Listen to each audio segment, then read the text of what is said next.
I can't get driver's license, I can't get passport, I used to couldn't keep a job. It ruined my heart, Your Honor, to where I have a pacemaker in me now. Ms. Kelly, you are here to determine if one of two men we've tested for paternity is your biological father. Miss Destiny Kelly has Mr. Duncan and Mr. Anthony in court today over her own paternity. Mr. Duncan wants to be her biological father, but he understands that there was another man involved when he and Lariette Kelly were in a relationship. Mr. Anthony, on the other hand, was shocked as Lariette showed up on his doorstep a month ago to tell him that he could be the potential father. When I was 2, my grandparents started raising me, and I noticed that I was different because they're white and I was brown. My grandmother used to get awkward looks and she would say stuff to people, and sometimes kids gave me trouble at school.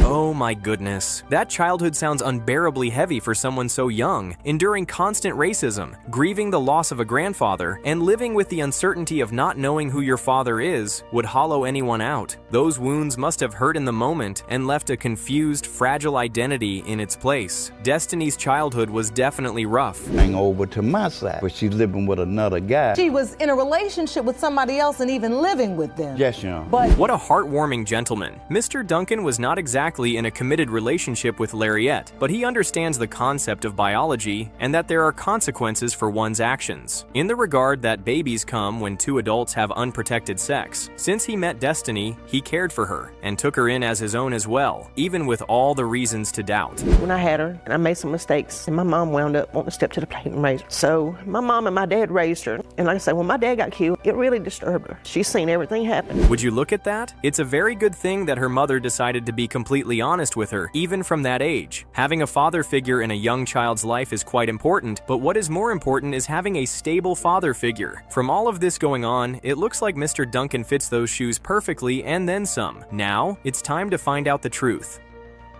with Miss Kelly, you found out she was pregnant. Yes, Your Honor. And then what point did she start living with you? Because you said she was living with another man. Yes, she was, Your Honor. Oh, Mr. Duncan, what a guy. In addition to having such a good heart, he stepped up as well, took responsibility for the baby, and claims that throughout all these years, not once has he ever turned his back on Destiny. And judging from the look on Destiny's face, anyone would bet all their hard-earned money on the fact that he is telling the truth. Let's move on real quick. Same pain of them telling me that that ain't my child. I know you don't know how it would feel for somebody to say that to you, but it really do hurt. Every time they say it, every time you hear it, I mean, it just breaks you down, but what could I do? After a while, however, Lariette got into an argument with Mr. Duncan, took her baby girl, and left. In addition to all that, she was so angry that she told him to his face that Destiny wasn't his child. Like that wasn't enough, she told other people as well. To make matters even worse, those people took it upon themselves to point fingers and let Mr. Duncan know.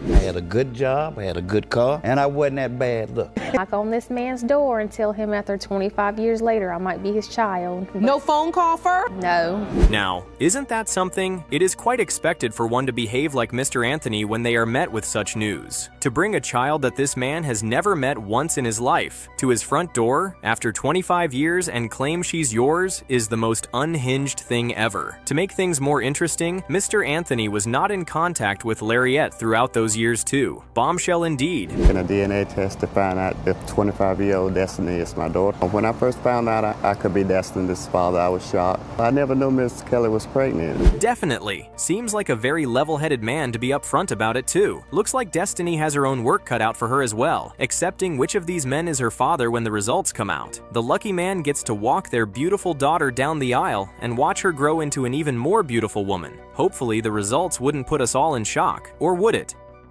Not her father. I'm sorry to you both. I know how much you wanted it. Miss Kelly, how are you feeling? Confused still? That's understandable. Mr. Jackson really has been through so much because of this case. Ms. Jackson, the daughter in question, says that all her life, Mr. Jackson has treated her like a second-class citizen. However, he is the only father she has known all her life. How come this poor man has been through so much and blames this young woman for it? Let's get straight into it and find out. Listen, you say that 41 years ago, you were falsely accused of fathering a little girl, and that accusation has ruined your life, cost you tens of thousands of dollars, steady employment, and your health. Whoa, that is quite the bill. Owing $13,000 in arrears is absolutely crazy. With this bill, it's no wonder he sees Ms. Jackson as the bane of his existence. At this point, he blames her for everything going wrong in his life. If he did not know that he was owing for 18 years, where then was Ms. Jackson all those years? Or was he simply oblivious to the fact that he has to pay for child support?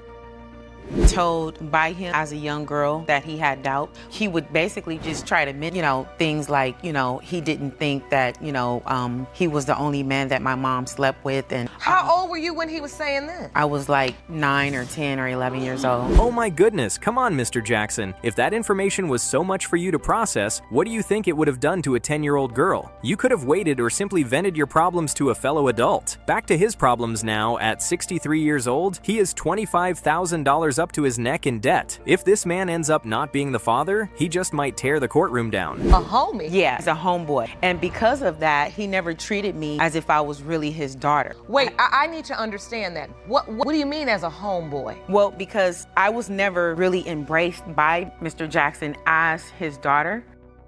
That's not surprising one bit. This man basically considers you as the root of all evil in his life, Ms. Jackson. One thing that is quite confusing, however, is the question of if he had such strong doubts, how come he never thought to get a DNA test up until after 41 years? In the middle of all the lemons that life kept throwing at you, how come you didn't think about that? The nature of the relationship with Ms. Jackson's mother. At the time I was married, Oh. and I knew it was wrong, but I did it.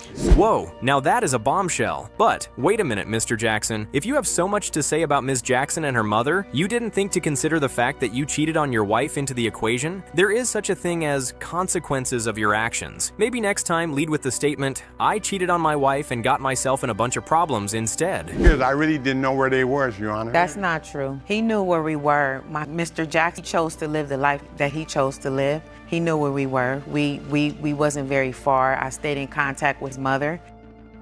Take a look at that. This man chose to ignore his potential child for years simply because he was in denial. How come he did not know he owed child support till 18 years later? Was that a lie, Mr. Jackson? Apparently, his name is on the birth certificate and he never gave consent nor signed anything. Regardless, you knew about her existence, Mr. Jackson. Explain that. You're going to say respectfully that felt like her mom was promiscuous? Yes, Your Honor. My mom told me that has been the only man that she slept with, and that's how it has been throughout their relationship. Mr. Jackson, what do you mean her mother was fast? At least she was not married. Was she really promiscuous, or you were simply feeling insecure? Ms. Jackson says he is the only man she knows her mother with during that entire period. So, can someone tell me where exactly Mr. Jackson is getting his narrative from? You can't just say things like that without proof.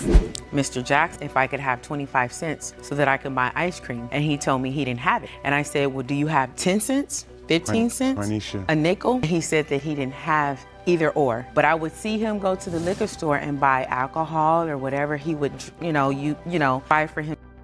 That is such a traumatizing memory to have as a child. Seems as though Mr. Jackson has other things to blame for the pacemaker in his chest that he has refused to share with the court. According to Ms. Jackson, memories like this have scarred her till now. She has had problems picking out functional men because she doesn't even know what that should look like. Let's get to the result. You are her father. Thank you, Your Honor. You're welcome. I love you very much, and I'm very sorry. I hope from this day on, we can be a father and a daughter instead of your homeboy. Ms. Lons, you claim that while filming your popular reality TV show, a DNA test determined that the man you believed was your daughter Elite's father. Ms. Knowles' world just turned upside down. The man she always called uncle might actually be her biological father. However, the person she grew up calling dad could be the uncle. Isn't that crazy? A surprise DNA bombshell on another show ripped the family map apart. And to keep the mess brewing, Mr. Randolph, at the center of it all, still won't accept the results. Well, this happened like 30 years ago, and my past has always haunted me no matter what. I'm a recovering drug addict and a lot of more other things.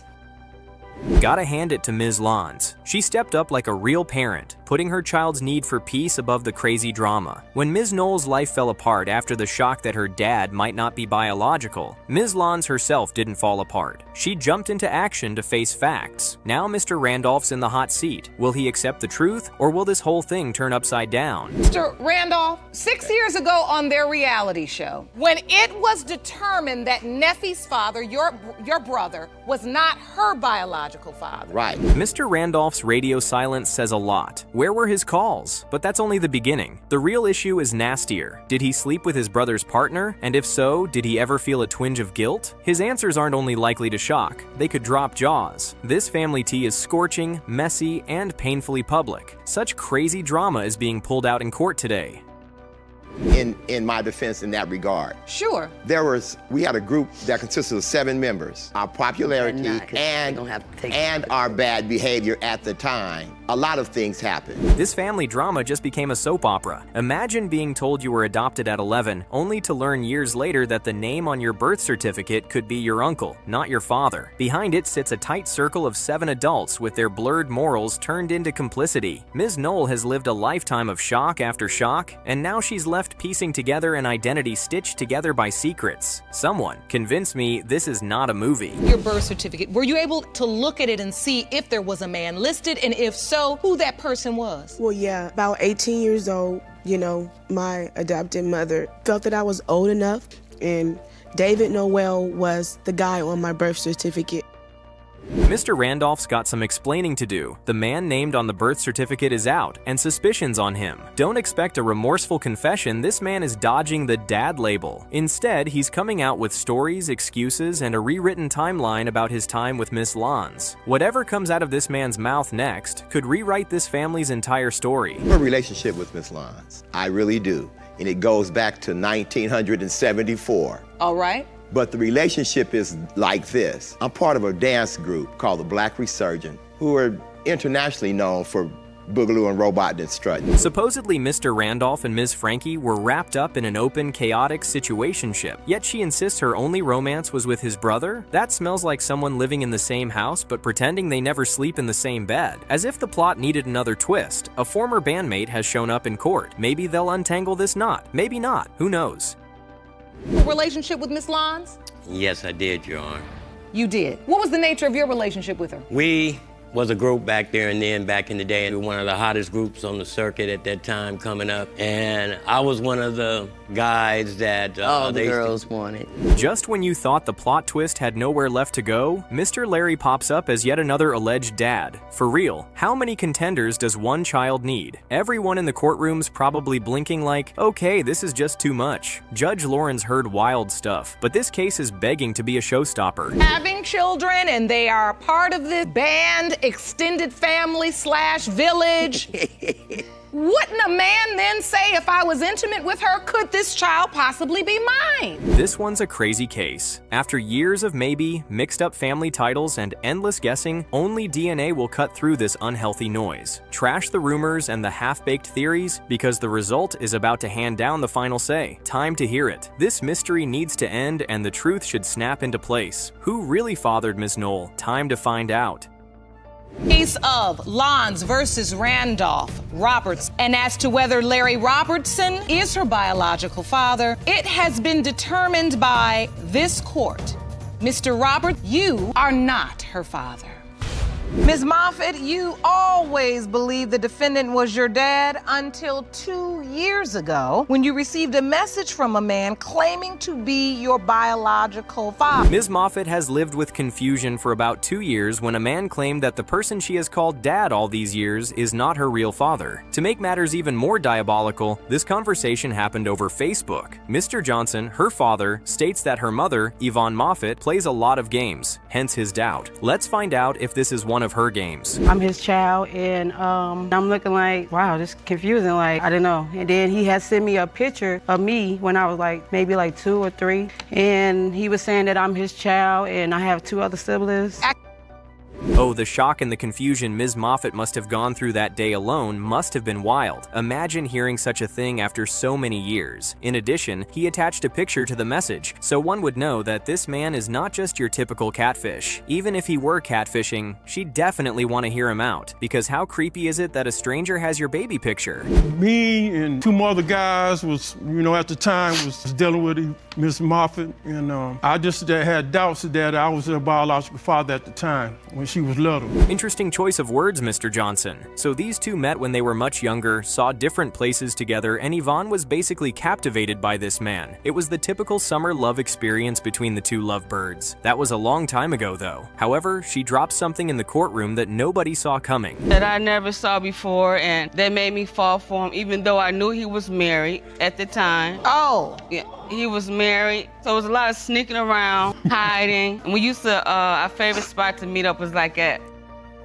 What an interesting turn of events this has become. So, both of you have been sneaking around in and out of Burger King, knowing that Mr. Johnson was married? Looks like you two made a sweet rom-com adventure out of it too, huh? They really did all of that without considering the option of using protection since they are in a very non-committal relationship? Couple of the year. Sitting at the restaurant with Miss Moffat, and a young dude went back to my house and told that I was sitting in a car at a restaurant with her. After then, we had words from then on, Wow, somebody needs to give Mr. Johnson a medal for Husband of the Year. He was cheating on his wife, got caught, but still kept on cheating. Afterwards, the relationship kept going strong for about 2 years. Now, this man is here in court talking about how Ms. Moffat is not his biological daughter because he knows he was not the only man handling Yvonne. Sir, please. I stayed around till he get off work so we can see each other. But in the meantime, I had went to one of my friend houses named Mr. Saunders, which I was dating before Mr. Johnson. Oh, now, it's beginning to add up. The look on Ms. Moffat's face when she realized that her mom, Yvonne, had sex with 2 different men on the same day is quite distinct. After the baby was born, Yvonne wanted her to be Mr. Johnson's because he was a better father than Mr. Saunders. She told both potential fathers that she was pregnant, however, she still had her preferred partner. No idea and had never been told about Mr. Saunders? No. So, during Nerissa's childhood, were you told you were the only possible father? No, Mr. Sanders. Okay, Mr. Saunders, all right. That is a whole lot of work, Yvonne. Leading Mr. Saunders on and actively keeping it a secret from Mr. Johnson and your daughter? It looks like Yvonne was trying to make everybody happy, but at the same time, kept hurting them so much. One thing about secrets, especially paternity secrets, is that it will always come out, be it via paternity court or Facebook. You don't believe it. I stayed out of it until Rissa got real sick. Went to the hospital and spent time with her. I said to myself, man, this child is laying up here fighting for her life, and she don't know who her father was. And she said she wanted her father there at the hospital, and I spent 3 nights there with her. Looks like these guys have had their own share of problems, really. It's true that the truth would always come out in the end, no matter what it takes. This time, it took Ms. Moffat getting to a coma with tubes sticking out of her like that. Kudos to Ms. Moffat's stepdad for actually reaching out to Mr. Johnson with the truth, so he'd make it to the hospital. Mr. Saunders, on the other hand, gave a million excuses why he couldn't be there. Jumping right into it, here are the results. You are her father. Yes! Man, I'm happy for you. Let me go now. You gotta let me go. She doesn't have to let you go. Mr. Dannenbrink disagrees with that. He admits to having a sexual relationship with Ms. Hampton, but does not accept or acknowledge Bobby as his biological daughter, saying they simply had a hit-and-run kind of situation. For both parties' safety, I hope he does not mean that literally. Oh, Mr. Dannenbrink, here we go again. Shall we get down to the biology of having kids? So, about 35 years ago, my mom does admit to having a child with Mr. Dannenbrink. And how many years ago? About 35, around there. What exactly is going on here? Looks like Bobby was caught in the crossfire of Mr. Dannenbrink, his ex, and Ms. Hampton. The woman really shouldn't have done that, but instead met with her mother, Ms. Hampton, and took up her fight with her instead. Imagine walking up to a 16-year-old girl and telling her that she is the love child of your cheating boyfriend. That's low. All pretty much met up again in church, and I knew that Mr. Dannenbrink was the person that I had thought, or at least was accused of being the child of, but I was too nervous to approach him for pretty much rejection. Whoa, interesting. Now where was the jealous ex while all of this was happening a few years later? To crown all this, in the middle of this circus, Ms. Hampton still hadn't told her daughter that this man was her potential father. She really brought her back to town and started building a relationship again. All the while, her daughter had to deal with the awkwardness of meeting her potential dad by herself. Did you know about the pregnancy? I did not, Your Honor. She never told me that she was pregnant. She never told me I even had a child. You didn't tell him you were Your pregnant? Honor, I had no reason to tell him because he's not the father. So now, Ms. Hampton is completely denying that Mr. Dannenbrink is a potential father. What to do? If the period you were with him does not fall within your window of conception, plus you guys had a very platonic relationship, then why exactly are we here? The only thing is, your statements are not exactly 100% true, are they, Ms. Hampton? Sex partner. Yes. Just Correct, Your Honor. Whatever. Yes, Your Honor. I don't know, what's the word? Friends with benefits. Friends with benefits. But were y'all friends? I don't even get the friend part here. Yeah. 2 weeks. What an interesting sort of hectic. All those months turning into years must have been something like a breeze to Mr. Dannenbrink. Now back to Ms. Hampton. This whole scenario is explicitly stating that they were basically sex partners and nothing else. Why then is she yapping? Talking about how they built a platonic relationship, then agreeing that they had so much sex that they cannot even remember for sure. To having a child with Mr. Dannenbrink. Throughout my life though, the dates have kind of changed a little bit. I remember at one time it was that she was an older sister. What in the world? Ms. Hampton went through all this and told nobody about it? Not even the man she got pregnant by? That is something. Now, what part of that story is true? She just admitted to having a stillbirth. Did she have the older sister and younger sister too? Or was that just an old wives' tale? It is concerning that her own daughter, Bobby, did not believe her because there have always been holes in her narrative. Testimony. I don't. Why? She says that she had this child. I've never seen the papers, although I've asked a few times. And on top of that one, I've went to the public records place.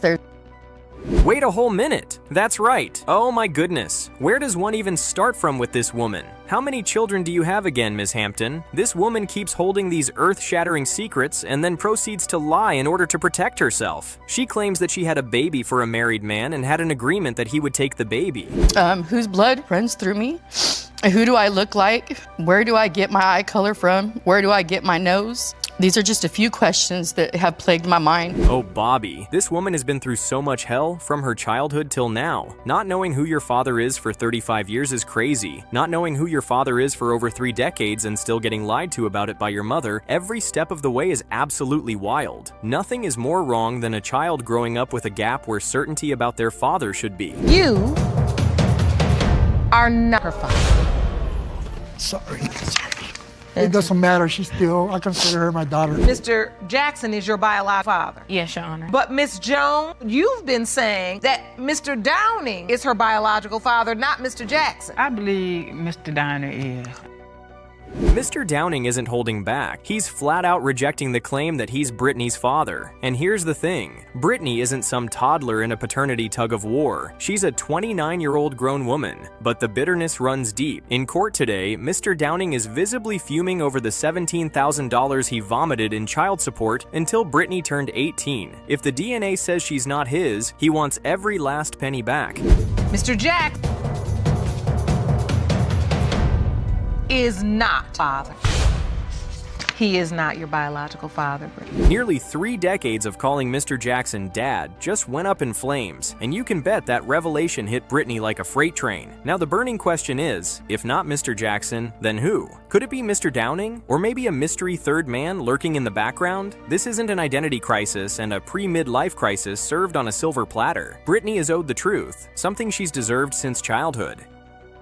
I got tears right now because of what happened with Joe, and I feel sorry for Brittany, but I love you, Brittany. But anyway, she came down and visited my mom. She met my other kids, and she resembled everything. Mr. Aiken put it plainly, choices carry consequences, and when 2 people take risks, unexpected outcomes can follow. Given their brief teenage relationship, it's entirely very possible that a child resulted from that encounter. Brittany only crossed paths with him roughly 3 years back, so her closeness with Mr. Jackson is top tier. Could a kin be the child's real dad? Felt like he's not my dad. Really? Yes, Your Honor. So, Mr. Aiken, you feel like you are her biological father, and Brittany, you feel like he is not. Yes, Your Honor. Well, would you believe it? Brittany still seems emotionally linked to Mr. Jackson despite the new revelations. After calling someone dad for nearly 30 years, it's no surprise she's struggling to accept alternatives. That said, we must set feelings aside and concentrate on the important questions that have answers instead of blaming everyone. Highly upset about the whole situation because, like she said, it didn't have to go this far. You know, she could have been honest in the beginning and say, hey, look, I don't know who the dad is, but let's all get together and let's figure this thing out for Brittany's sake. Mr. Downing concedes the point. Ms. Jones made mistakes from the start and kept hiding important details. He moved away after Brittany's birth to attend university, yet stresses that his relatives are close and would have supported both women had she been honest. Downing says he discovered he had a daughter only 10 years later when unexplained child support withdrawals began appearing on his credit card statements. Mr. Aiken, that he was a possible biological father? He was. He sent me a friend request on Facebook. So when he started going through my pictures and he saw Brittany, he just was like, he felt like Brittany was really his child. Wait a minute, Ms. Jones. You raised a child without identifying the father, yet you knew who you were involved with during that time and never contacted any of them? Now you stand in court pointing fingers at men who had no idea they might be fathers. That's unfair and reckless. Accountability requires transparency, not dramatic accusations. People deserve clear, truthful answers.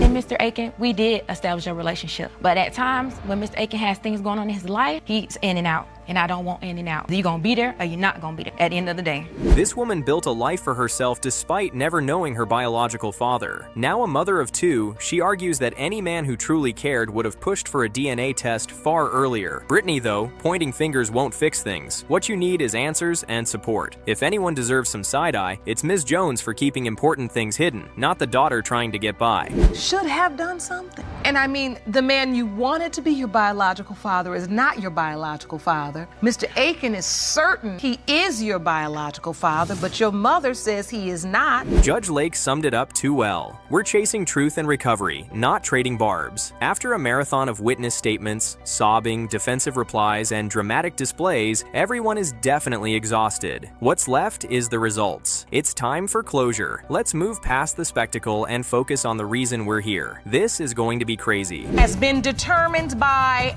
this court. Mr. Down, you are not the father. God. Wow. Wow. Imagine thinking for 30 years that a man is your father, only to have a family dinner turn into an episode of Jerry Springer real quick. That's exactly what happened to Ms. Lappin, who's now in court to find out if Mr. Lappin, the man she's always called Dad, is actually her biological father. Oh, and if he is, he might be heading back to jail over child support. Buckle up, this one's messy. Ms. Lapine, you say for the past 30 years, you'd always believed the defendant, Mr. Lapine, was your dad. Right from the jump, Judge Lauren lays out the stakes. Ms. Lapin grew up believing Mr. Lapin was her dad, but just months ago, someone at a family dinner casually drops, "Well, you don't look like him anyway." Excuse me? Who does that over mashed potatoes? You can feel the heartbreak in Ms. Lapin's voice as she explains the shock. So, Ms. Lapine, tell me, what happened the night you first learned the defendant may not be your biological father? She recalls calling her dad the next day, asking if the rumors were true, and Mr. Lapin, who has already spent years in jail over unpaid child support, admits there might have been another man around at the time. You could hear the whole courtroom gasp when Judge Lauren asked, "They gave you a name?" and she calmly said, "Yes." Talk about a plot twist.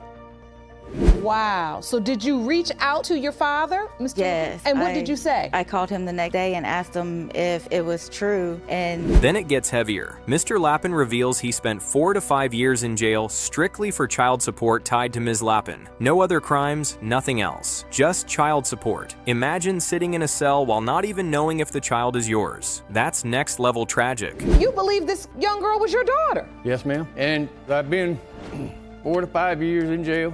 And it gets rough. 4 to 5. Judge Lauren digs deeper. She wants to know if Mr. Lapin ever questioned paternity back when Ms. Lapin's mom was pregnant. And he admits he went back, counted the months, and realized he wasn't even around during part of the baby-making timeline. Folks, this man was doing math equations 30 years late, and the math was not mathing. You could be thrown back in jail again for being behind, and yet you still don't know whether you're her biological father. True, I don't know if I'm her dad or not. When Judge Lauren asks if he thinks Ms. Lapin Lapin looks like him, he doesn't even hesitate. No ma'am, that's cold. He even points out how his other daughter looks exactly like him, but not Ms. Lapin. The silence in that courtroom could cut glass. Ouch.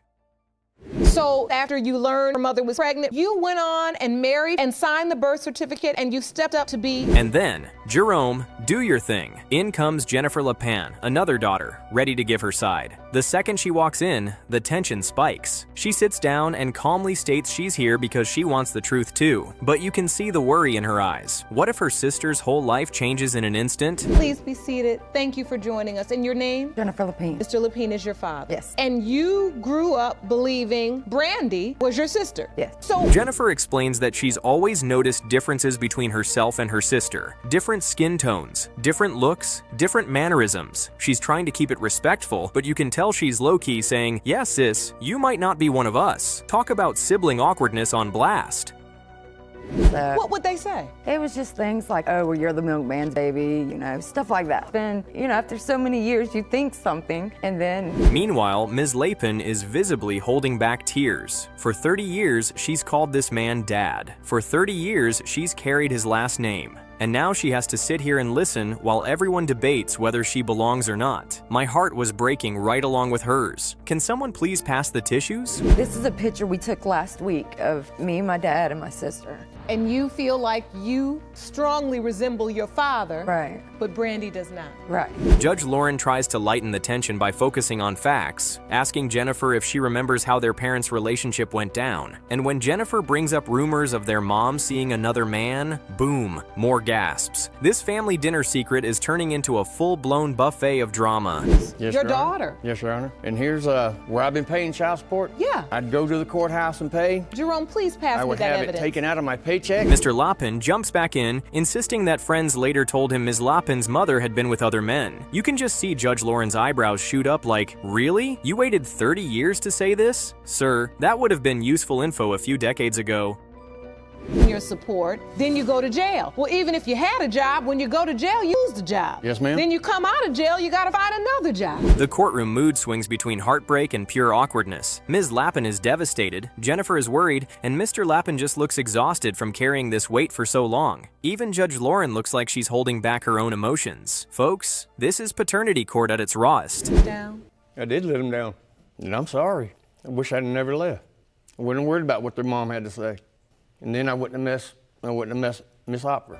And then, it's time. Cue the drum roll. Judge Lauren opens the DNA envelope, and the whole courtroom goes silent. You can practically hear hearts pounding. Is Mr. Lapin the biological father, or has this man spent years in jail for a child that isn't even his? Their father, but also my 4 children. And to be clear, you all are in a relationship. Yes, ma'am. 26. And here it is. Cue the drum roll. Judge Lake is ready to reveal the DNA results. The wait is finally over. This is what we have all been waiting for. Who is the father of the child? I guess the DNA results is about to give us that answer. I hope you guys are ready.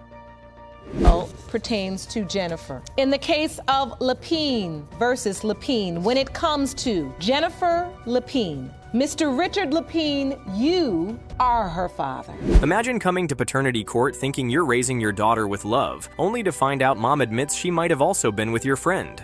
That's the nightmare Mr. Robinson is facing today. Ms. Shank is in court, trying to prove he's the father of her little girl, Serenity, but the catch? She admits she may have gotten pregnant by someone else. Talk about drama overload. Ms. Shank, you claim that when your daughter Serenity turned 2, Mr. Robinson began to doubt paternity. Yes, Your Honor. Right away, Robinson explains that he was there for everything. Doctor's visits, the birth, you name it. He was playing full-time dad without hesitation. And then, boom, Ms. Shank drops the bomb 5 months into pregnancy. She had also been with his friend. Y'all, the man's face says it all. Betrayal and disbelief rolled into one. As it relates. Well, Your Honor, about 2 years of Serenity's life, I was there for her and Mrs. Shank until... Judge Lauren can barely believe what she's hearing. She asks Ms. Shank straight up if this is true, and Ms. Shank calmly admits it. Yes, she was with another guy. Yes, the condom broke, and yes, it could be his. Girl, you can feel the air leave the courtroom. Who admits this so casually? I didn't know. When I first found out I was pregnant, he was there, like he said. We were in an on and off. But here's where things get even messier. Robinson only found out because because he saw a text Ms. Shank sent her cousin saying there was a 50-50 chance he wasn't the dad. Can you imagine scrolling through Bay's phone and finding that? I mean, that's the kind of text that ruins lives. 5 months into my pregnancy, he had went through my phone and seen a text message I had sent to my cousin. And when Judge Lauren presses her, Ms. Shank says it just didn't add up. Excuse me? How does being pregnant by either your man or his friend not add up? Judge Lauren's eyebrows alone could cut through glass here. She's not buying it. Well, it didn't add up. It didn't add up, Your Honor. What do you mean it didn't add up? It did add up because you wouldn't have written that text if you didn't think that. The whole courtroom is watching Ms. Shank squirm, and Robinson looks like he's trying not to explode. Judge Lauren basically says, "So you told him he was the father for months until he caught you." And Mrs. Shank nods. Y'all, even Jerome the bailiff looked shook. Cousin, you were replaying it in your mind? You can say that, yes. Okay, so when the baby was born, you were there? Yes, ma'am. So after she told you, you said... Despite all this, Robinson stayed. He was at the hospital, signed the birth certificate, did the diapers and late-night feedings, but you can see the pain in his eyes. This man feels like his whole role as a dad is hanging by a thread. Honestly, can someone pass him a hug? Through the birth, I was there. There at the hospital? Yes, ma'am. I was there through her whole pregnancy. I was there through her birth certificate. My name is on it. And then now you have this beautiful little girl. Then Judge Lauren digs deeper. When the baby came late, did you ever think maybe this child wasn't Robinson's? And Ms. Shank hesitates. Before finally admitting yes, it crossed her mind. The hesitation in her voice speaks louder than her words. Talk about awkward. 5 months. I found out that she was having the other guy tested, or she wanted to get tested and didn't have me tested. If you want more episodes of Paternity Court, things get rocky quickly when Robinson explains how much this betrayal cut him. He talks about how he bonded with Serenity, his little girl, or at least he thought so. His voice cracks, and the heartbreak is palpable. You could cut this tension with a knife. Serenity differently than your other child. Yes. Explain. He'll call and talk to my son. Sometimes he'll talk to her. By now, Judge Lauren is visibly frustrated. She reminds Ms. Shank that this isn't just about adult mistakes. This is about a child who needs clarity. And watching Robinson's face, you can see he's praying those DNA results will finally give him peace. That's TMI for a child. So now your son looks at your daughter and says that's not your daddy. And she's brokenhearted. Yes, Your Honor. All right, I want to hear from your witness. Ma'am, please step up. Fast forward to the DNA test reveal, and the courtroom is dead silent. You could hear a pin drop. Judge Lauren takes a long pause, and you just know hearts are about to shatter. Cue the drum roll. Serenity's biological father.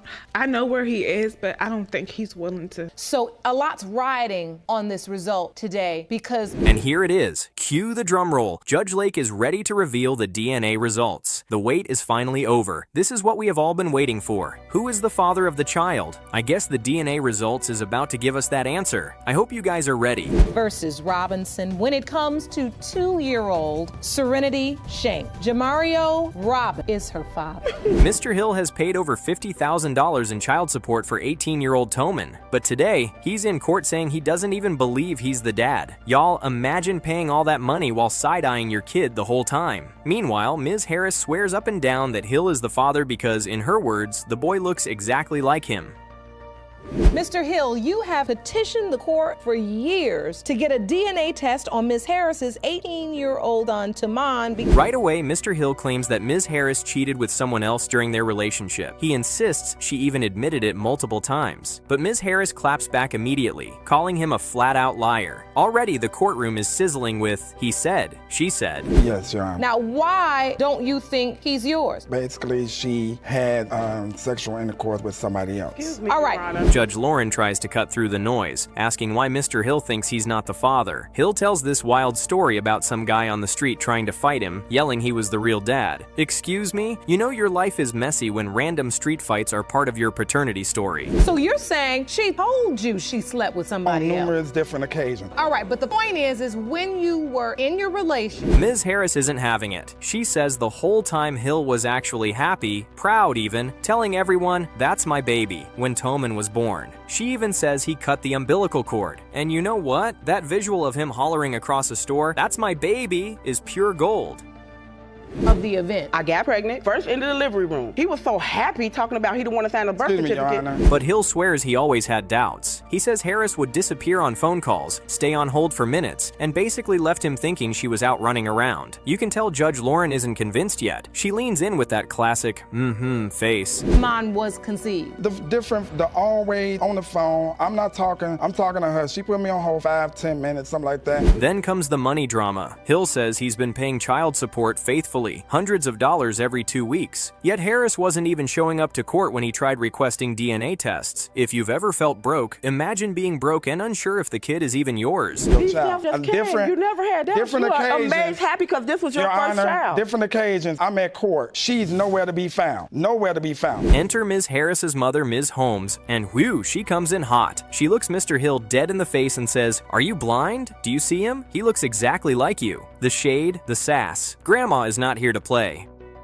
Thank you, Ms. Holmes, for joining us today. What do you know about this? Mr. Hill, you need to be ashamed of yours. You! Are you blind, Chris? Judge Lauren then turns to Toman himself. And y'all, grab the tissues. He says he's always believed Mr. Hill was his dad. Never knew otherwise. But he admits he doesn't have any real memories of a father in his life. The sadness in his voice? Heartbreaking stuff. And I know this is hard for you to listen to. All these adults just arguing back and forth. But I want to understand from your perspective. Toman even says he feels left out, seeing his friends with their dads. I mean, can we talk about the gut punch? The camera cuts to Hill, and you can see the guilt washing over him, like he finally realizes the damage all this doubt has done. I just feel like he should be there. He should have been there my whole life. I should remember him through my life, and I don't. Your Honor, can I speak? I hope you say something of value. I did try to have a relationship with Tamon. But Hill tries to defend himself, saying whenever he reached out, it was all about money. Judge Lauren isn't buying it. She calls him out directly. 18 years and all you have are excuses? Ouch. The gavel may as well have smacked his ego right there. He was alive before Facebook was even created. I don't want to hear no excuses. 18 years.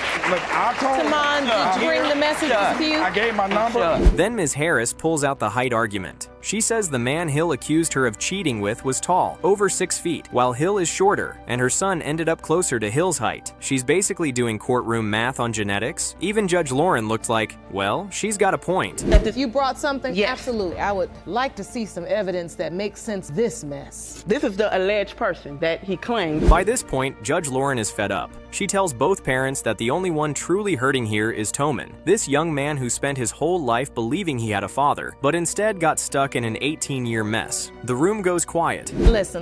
Are you all understanding that the only person really hurting this is Tamon? And now, the big moment. Judge Lauren picks up the envelope. The tension is thick. She reads the results. In the case of Hill versus Harris, pertaining to 18-year-old Toman, let's see the results. These results were prepared by DNA Diagnostics, and they read as follows. Do you want to watch Paternity Court on TV? Go to paternitycourt.tv to find your local listing. Immediately, Hill breaks down. He turns to Toman, apologizes through tears for not being there, and asks for forgiveness. Then, hug time. After 18 years of doubt, the truth finally sets this family free. Talk about a paternity court classic. Can I say something, Your Honor? Can I say something? I think you owe my son an apology. Excuse me. That's exactly what I'm finna do. Tamon, I apologize. This case kicks off with pure chaos. Ms. Lima admits she had an affair with Mr. Anderson, who just so happens to be married with 5 kids. And now, she claims he's the father of her baby girl. Judge Lauren wastes no time pointing out the obvious. This whole courtroom is about to explode. Ms. Lima, you admit to making a huge mistake and hope it doesn't affect your baby. Christina, you had an affair with Mr. Anderson. Mr. Anderson tries to downplay the whole thing, calling it a mistake from one bad argument with his wife. Sir, you don't bring roses, book hotel rooms, and sneak women into your house for a one-night stand. The way Mrs. Anderson's face hardens? Woo, she's ready to throw her whole shoe at him. Went out to dinner and we got a hotel room that night. We had sex. Your Honor. Just one moment, ma'am. He, we was planning a trip to go on a trip. Then Ms. Lima drops her bomb. She says this wasn't no fling. It was a full-on relationship for 2 years, weekends included. And she even went to his house and described the furniture to Mrs. Anderson. The courtroom gasps, and honestly, I gasp too. How do you explain that, sir? And I want my marriage to work, but and I see your wife next to you, and I feel her pain. Me and my wife, we had a a bad, argument, and and I decided to go out. Judge Lauren goes in. She's like, "You've got this woman describing your house." And Mr. Anderson, caught red-handed, finally admits, okay, yes, it wasn't just one night. Y'all, this man lied so hard at first, even Pinocchio would have said, "Calm down, bro." And So, let me be clear. You say this only happened this one night. One night. It was a one-night stand. You never saw her again? Never saw her again. And just when you think it can't get worse, Ms. Lima confesses she was also sleeping with another man during the same time. Judge Lauren literally has to pause and say, "So you were with both men without protection? You could cut the tension with a knife, and Mrs. Anderson looks like she wants to cut him with one too." I went to his family at first. I couldn't contact him, so I went to his family, and I got rejected by them. So I was like, well, that really hurted me, so I was just like, well, let me move. When Mrs. Anderson speaks, the whole courtroom feels her heartbreak. She breaks down saying she's been with her husband for a decade, built a whole life, and now she's blindsided with this. Her pain is raw. She calls out both of them for disrespecting her marriage. You can hear the strength and the anger in her voice. Your Honor. And just the children? 5. Come on, like. At what point did you hear there was potentially a baby? But the drama ain't done yet. Jerome brings in the other possible father, Cameron Scott. The crowd is shook. This man strolls in like, "Yup, I might be the daddy too." The way Mrs. Anderson turned to her husband, you could feel that glare through the TV screen. Typical. Thank you for joining us, sir. State your name for the court. Cameron Scott. Mr. Scott, thank you for being here. Ms. Lima has told us she was... Mr. Scott tells his side, met Ms. Lima at a gas station, took her out on Valentine's Day, and yes, slept with her too. And when she told him she was pregnant, she admitted right then it could be his O.R. Anderson's. He was even at doctor's appointments. Meanwhile, Mr. Anderson was ghosting like a Wi-Fi signal in the basement. All right, and when did you find out she was pregnant? I found out about 3 months later. She was already about... The two men go back and forth, each denying responsibility, while Ms. Lima just sits there saying she hopes Mr. Anderson is the dad because he's more stable. Girl, stable? He's out here juggling mistresses, sneaking around, lying to his wife, and you call that stable? Even Judge Lauren almost laughed. Mr. Anderson. Are you serious? Are you serious? How would she think her daughter looks like some of your children if she's never seen them? She must be passing by and No. stalking, stuff like that. No. Oh my God. Passing by? Finally, Judge Lauren says what we're all thinking. Mr. Anderson, this is beyond a mess. This is a nightmare. And the only way out? DNA results. You could feel the whole courtroom lean forward in suspense. No. What we need to do here is figure out the truth because Mr. Anderson, you have... The first envelope, results for Cameron Scott. Judge Lauren reads it out, and boom, the courtroom cannot believe their ears. It's almost as if Judge Lauren said the unthinkable. Let's break the suspense, shall we? Here are the results. Jerome, why don't you take a stand right in the middle of the aisleway? We know this can be emotional. Let's all just try to... Now the big one. Judge Lauren opens the second envelope for Mr. Anderson. The tension? Off the charts. Mrs. Anderson is clutching her seat, eyes locked. Jerome even positions himself in case anybody falls out. Do you want to watch Paternity Court on TV? Go to paternitycourt.tv to find your local listings. Pertaining to whether Mr. Anderson... And here it is. Cue the drum roll. Judge Lake is ready to reveal the DNA results. The wait is finally over. This is what we have all been waiting for. Who is the father of the child? I guess the DNA results is about to give us that answer. I hope you guys are ready. Yes, Your Honor. You are not her father. The final shot is pure devastation. Ms. Lima left with no answer, Mr. Anderson drowning in shame, and Mrs. Anderson standing strong after enduring it all. Judge Lauren tells Ms. Lima to figure her life out for her daughter, because this child deserves better than this chaos. As well, but it wasn't for you. It was for your wife. You know you need to be... I don't know what you're gonna say or what you're gonna do, or... You're here today to prove to them that you are indeed his son and finally have a family. Yes, Your Honor. Imagine growing up in foster care for 14 years, never knowing your father, and then suddenly being told your dad was a man who died before you could ever meet him. That's the heartbreaking story of Mr. Hoyer, who comes to court today to prove he is the son of the late James Horn. But here's the twist. Mr. Horn's family isn't buying it. In fact, fact, they claim he never had kids at all. After 14 years of being in foster care, you desperately searched for your father. Sadly, that search ended when you learned that your alleged father, Mr. James Horn. Right from the start, Mr. Hoyer gets emotional, telling Judge Lauren that life without a father was like hell. He never learned basic things like shaving or tying a tie. I mean, just look at his face. You can feel the pain of missing out on those father-son moments. And then he drops the bomb. His mother used to be a stripper and admitted she wasn't sure who his father was. Talk about a rough start. Ms. Porter, you and your mother, Ms. Horn, who's joining us from her hometown, are adamant that Mr. Hoyer is not biologically part of your family. Things take a turn when Mr. Hoyer recalls being told by his mom's boyfriend on his 23rd birthday that his father was James Horn. Imagine the shock, finding out the biggest secret of your life on your birthday. He even brings in a photo of James Horn, pointing out the smile, forehead, and eyebrows that he swears he inherited. Cue the comparisons, folks. Do you see the resemblance? I don't know who my father is because my mom used to be a stripper. I feel that if I did know my biological father, my life would have been totally different. And so you were told that Mr. Horn was... But here's where the drama kicks up. Mr. Horn's sister, Ms. Porter, shuts it all down. She says her brother never mentioned any children, not once. In fact, she claims he declared on his deathbed that he had no kids. Talk about icy. You can almost hear the courtroom gasp. Myself through the smile and through the forehead and the eyebrows. Ms. Porter, all of this time, these years before your brother passed, he never mentioned having a child. Mr. Hoyer doesn't give up, though. He describes meeting his alleged uncle for the first time, and the uncle actually said, "Let me see your hands." And get this, they compared fingers. The uncle swore Mr. Hoyer had the Horn hands. Folks, we've heard of DNA, but now we're doing paternity tests by palm reading. He is your father, and you went searching for his family. Yes, Your Honor. How did you find his family? My older brother lives next door. When Ms. Horn, James Horn's mother, is asked if she thought Hoyer could be her grandson, she flat out says no. Why? Because her son told her before he died that he had no kids. You could cut the tension with a knife here. The pain on Mr. Hoyer's face versus the certainty in hers. Whose truth are we going to believe? But there was others in the household that was like, "You don't look like my brother." Okay, so Ms. Horn, when this young man walks into your home and says he thinks he's your grandson, what were you thinking? Then comes Ms. Gentry, Hoyer's mother, and she's got her own secrets. She admits her parents never accepted biracial relationships, so she kept her romance with James Horn hidden. Secret love, forbidden romance, it's giving soap opera vibes. She even admits she didn't know she was pregnant until 6 months in. Messy doesn't even begin to cover it.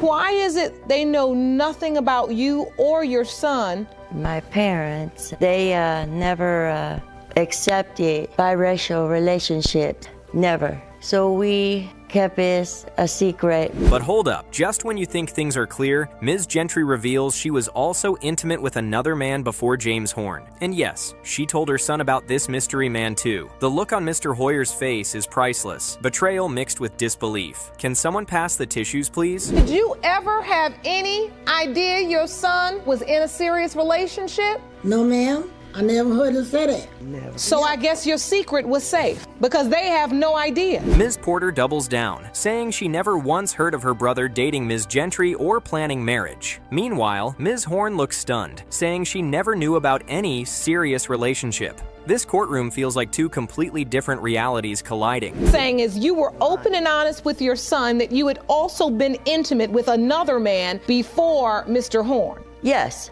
Yes, me and my sons talked about this. So, at this point, Judge Lauren digs into the secrecy. Was James Horn really in love with Ms. Gentry, or was this all one big misunderstanding? Ms. Gentry swears they plan to marry, but James's family acts like they never even met her. You could cut the awkward silence in that courtroom with a knife. This young lady came and knocked at my mother's door. She says, "I have your brother's child." I'm like, "That's not my brother's child. Get out of here." Fast forward, and Mr. Hoyer is clinging to hope. He believes his life could change today if DNA proves James Horn is his dad. Meanwhile, Ms. Porter is basically sitting there ready to say, "Told you so." The emotional stakes could not be higher. I remember being shunned away with my baby. So wait, you admit you weren't certain that it was his child? I was not certain. So what made you march over to their door and say that he was? And here here it is. Cue the drum roll. Judge Lake is ready to reveal the DNA results. The wait is finally over. This is what we have all been waiting for. Who is the father of the child? I guess the DNA results is about to give us that answer. I hope you guys are ready. As it pertains to the likelihood of whether Mr. James Horn is your biological father, the DNA test results have determined. The emotional release here is overwhelming. Years of foster care, rejection, and secrecy, all crashing down into one powerful truth. Just look at Hoyer's face. Relief, joy, pain. It's all there. Drama overload, folks. That Mr. Horn is not likely your biological father. Imagine growing up as a daddy's girl, only for your entire world to shatter on your 14th birthday. That's exactly what happened to Ms. Jacobs. She adored her father, Mr. Walker, until he suddenly walked out after overhearing a devastating secret at her birthday party. Today, in paternity court, she's demanding answers. Was Mr. Walker really her biological father, or did one painful conversation change everything forever? Ms. Jacobs, you claim that your world was shattered just after your 14th birthday when your dad suddenly. Right from the start, Mr. Walker explains the shocking moment. At what should have been a joyful 4th of July and birthday celebration, he overheard his ex-wife drunkenly admit she wasn't sure if the kids were even his. Talk about dropping a bombshell at the worst possible time. You can feel the heartbreak in his voice as he recalls confronting her right then and there. Mr. Walker, you claim you'd always believed Ms. Jacobs was your biological daughter. Then on her 14th birthday... And what did Mr. Walker do? He walked away, furious, betrayed, and devastated. Ms. Jacobs, however, had no clue what was going on. All she saw was her dad storming out of her party, leaving her confused and heartbroken. That moment changed everything for her, leading her straight into foster care. And what did you say? What did you do next? I asked her, I said, why? Why would you do it now? Now, here's where it gets even more emotional. Ms. Jacobs reads a letter she wrote to her father at just 14 years old. She poured her heart out, wishing he'd never left, calling him her hero, and begging to know why he abandoned her. Folks, just listen to that raw pain. She was just a child, craving her father's love. When I was in foster care, my father had left, and we were in Florida at the time. He ended up moving to Ohio. And I was a big daddy's girl growing up, so I started to feel abandoned, like he just ran off and left me. Judge Lake asks if she even knew why he left. Ms. Jacobs admits she had no idea until years later, when she was 16. And in a heartbreaking twist, she reveals she even got pregnant at 16, on purpose, just to emancipate herself and build a family of her own. Can someone please pass the tissues? Why did you ever leave me? Why did you abandon us? Abandon me of all people. I didn't want this to all be a dream, but it's not. Mr. Walker, meanwhile, insists he never wanted to abandon his daughter. He says after putting her mother out, the kids went into foster care because of his trucking job. But the tension grows when he admits he had already suspected infidelity long before that birthday party. He claims family members would tell him they'd hear strange noises in his home when he wasn't around. The foster care, she went to foster care because I had a job, and when I threw her mother out because of all that coming out at her birthday party. And yes, it gets messier. Mr. Walker recounts how he once caught his wife cheating. He tracked her down after she lied about visiting her mother, only to discover she was secretly seeing another man for months. His face says it all: hurt, betrayal, and disbelief. Talk about messy. Well, and I called her a few hours later at her mother's house, and her mother answered the phone, and I said, is she there? And she's like, well, no, she ain't been here all day. I said, she's supposed to be at your house. And the courtroom leans in as Mr. Walker describes the moment he drove to confront this mystery man. You could cut the tension with a knife. Every detail makes it clear. Mr. Walker was living in a storm of lies, all while trying to be a father. He said, you know where he lives? I'm like, no, I don't know where he lived. So he said, well, I'll give it to you. He wrote the address down. I said, I don't even know how to get there. And he said, I'll give you directions. I went down, and when I got to the house, I knocked on the door. Back to Ms. Jacobs. She recalls how all of this chaos left her and her siblings stuck in foster care. She describes the trauma of losing both parents in different ways. One mother thrown out, one father gone, and her world in shambles. Just look at her face. Pure heartbreak. She still wanted to fight about it. And I told her, I said, what were you even doing down there? And then I confronted her about the Walmart thing, from her friends saying that they've been in a relationship ever since she started working there. Mr. Walker doubles down, insisting he always believed Ms. Jacobs was his daughter until that fateful day. He describes overhearing his ex-wife say she didn't know if the kids were his. That was the breaking point for him. Imagine standing there blindsided at your child's birthday party. That pain is hard to even fathom. That Mr. Walker may not be your biological father. Yes. When I was 16, I told my mother that I didn't want to be around anymore. Ms. Jacobs, however, doesn't see it that way. To her, it looks like her father just abandoned her. She explains how she waited years for answers, only to be left with silence. That feeling of rejection never went away, and her voice cracks as she speaks. Heartbreaking stuff. I went into the bathroom. I was like, Mom, what are you doing? She goes, I'm just getting a shower, go away. So I went into the living room. I was watching TV. I was watching cartoons. I'm a little 5-year-old. So, The courtroom grows tense as Judge Lake pushes for clarity. Mr. Walker admits his deepest fear, that after 14 years of raising a little girl, she might not even be biologically his. Can anyone else feel the weight of that? His whole identity as a father hinged on that single drunken confession. I came home, like I said, I drove truck for many years of my life, and I had come home to my daughter meeting me at the door. She said, Daddy, he's supposed to take a shower with Mommy. Now comes the moment everyone's been waiting for. Judge Lake prepares to reveal the DNA results. The air in the courtroom is thick. You can almost hear the audience holding its breath. Ms. Jacobs looks anxious, her eyes darting toward her father, while Mr. Walker braces himself for the truth. Cue the drum roll. Mr. Walker, you are Aisha's father.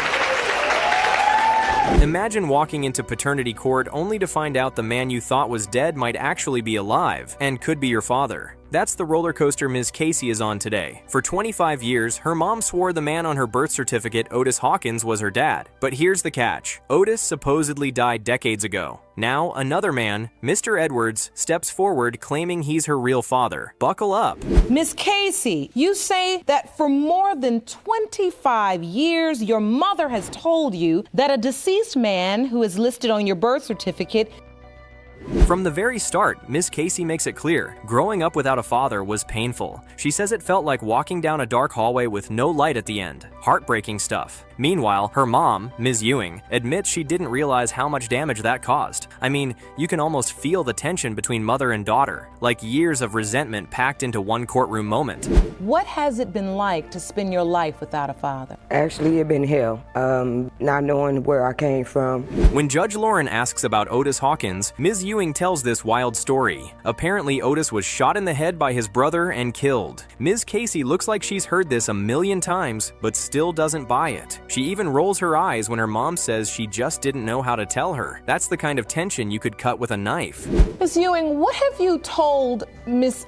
Casey about Mr. Hawkins and your relationship? I called his cousin to see did she want to spend time with Wakanda. Now here comes the twist. Mr. Edwards. He steps up and claims that while Ms. Ewing was with Hawkins, she was also with him. According to Edwards, they were still very much romantically involved at the time of conception. Oh boy, this is getting messy. Ms. Ewing is adamant he's not the father, but Edwards looks dead serious. His voice even cracks as he insists he's not losing this daughter.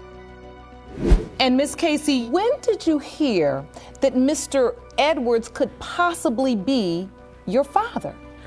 Mr. Edwards had inboxed me and we had spoke. Edwards gets emotional, saying Ms. Casey looks exactly like his family, down to the hair, the smile, even the resemblance to his other daughter. Just look at his face when he says this. He's almost trembling. You can tell he's not here for drama. He genuinely believes this is his child. Meanwhile, Ms. Casey just looks skeptical, arms crossed, like she's not convinced one bit. I don't even understand how I can tell. It's like the hair stands up on my back. She looks so much like my family. She's got... Ms. Casey then admits something powerful. When she met Edwards, she didn't feel a fatherly bond. She describes it as a blank feeling. Wow. Can you imagine meeting the man who might be your dad and feeling nothing? It's clear she's torn between wanting answers and not wanting another disappointment. Talk about emotional whiplash. I did not have a bond with him. Me and my older sister had a conversation about my mother, and she was like, well, what if he is your father since mother lied to us for so many years about different things?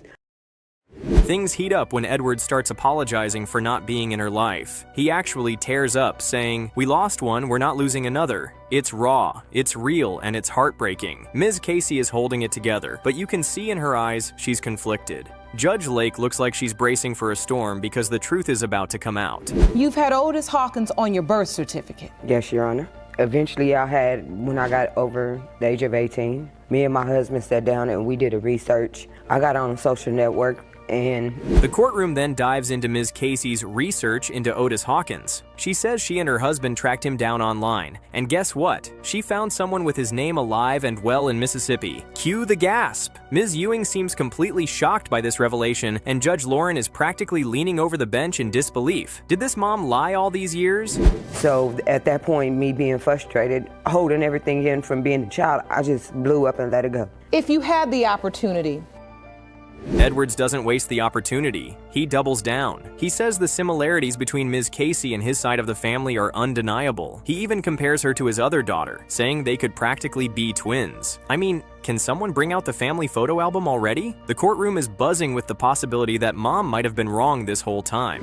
You were an innocent child. You was a child. You had nothing to do with it. Miss Casey, all this time, you really have been torn. Yes, ma'am. I don't believe any child in this world. As the questioning continues, Ms. Casey's frustration becomes crystal clear. She points out that her siblings always knew who their fathers were, but she was left in the dark. That sting of abandonment is written all over her face. Honestly, it feels less like a courtroom and more like years of family secrets unraveling under the brightest spotlight possible. That Otis Hawkins, the man you believe to be your father, was dead. Yes, ma'am. But he's alive. And we found him for you. You've been told. Judge Lake sums it up perfectly. This case isn't just about science, it's about identity, betrayal, and truth. You can see the weight of it pressing on Ms. Casey. Her entire sense of self is on the line. Meanwhile, Edwards is almost whispering, begging to be recognized as her father. The emotional stakes couldn't be higher. Oh my God, that is me. Oh, I got That's this picture. you. My sister lost it. I have this picture. This is the picture I had.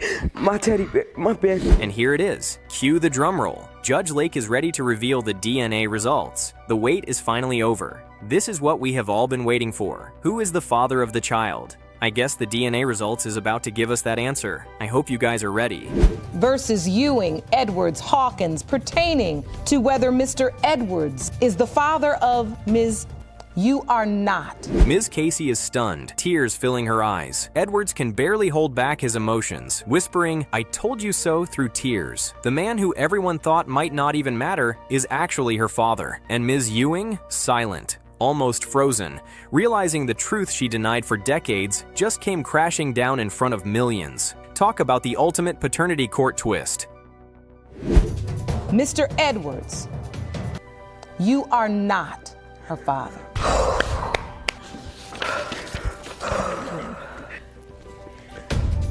In the case of...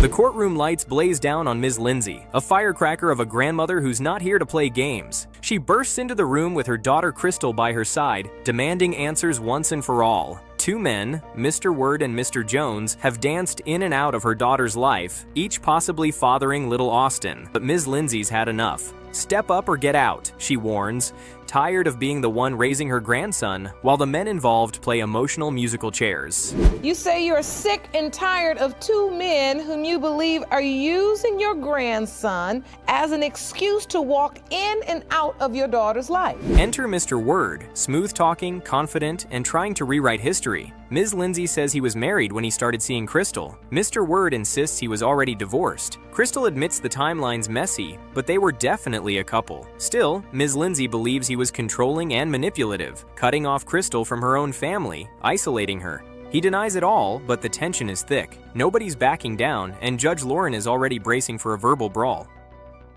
Ms. Lindsay, let me start with you. Why do you think Mr. Word is taking advantage of your daughter? Because when he first met my daughter, he was married. Things escalate quickly. Ms. Lindsay recounts how Crystal would vanish for weeks, stuck between two households, her mom's and Mr. Word's. The courtroom practically catches fire when Crystal confirms she was bouncing between homes, trying to make things work with Mr. Word. He says he noticed she was pregnant just by the way her body changed. I still love her, he says, eyes softening. But Ms. Lindsay's not impressed. Love means diapers, not just poetic declarations. And then she'll go home to her house. No, when they first got together, he manipulated her and told her. The truth starts bubbling up. Crystal confesses she did sleep with someone else around the time she conceived. The courtroom freezes. Judge Lauren leans in. Why? She asks. Crystal explains their relationship was rocky, full of arguments and mistrust. When things got bad, she found comfort elsewhere. Ms. Lindsay is livid, not at her daughter, but at the idea that either of these men thinks they can come and go without consequence. This is about Austin, she reminds them all, loud and clear.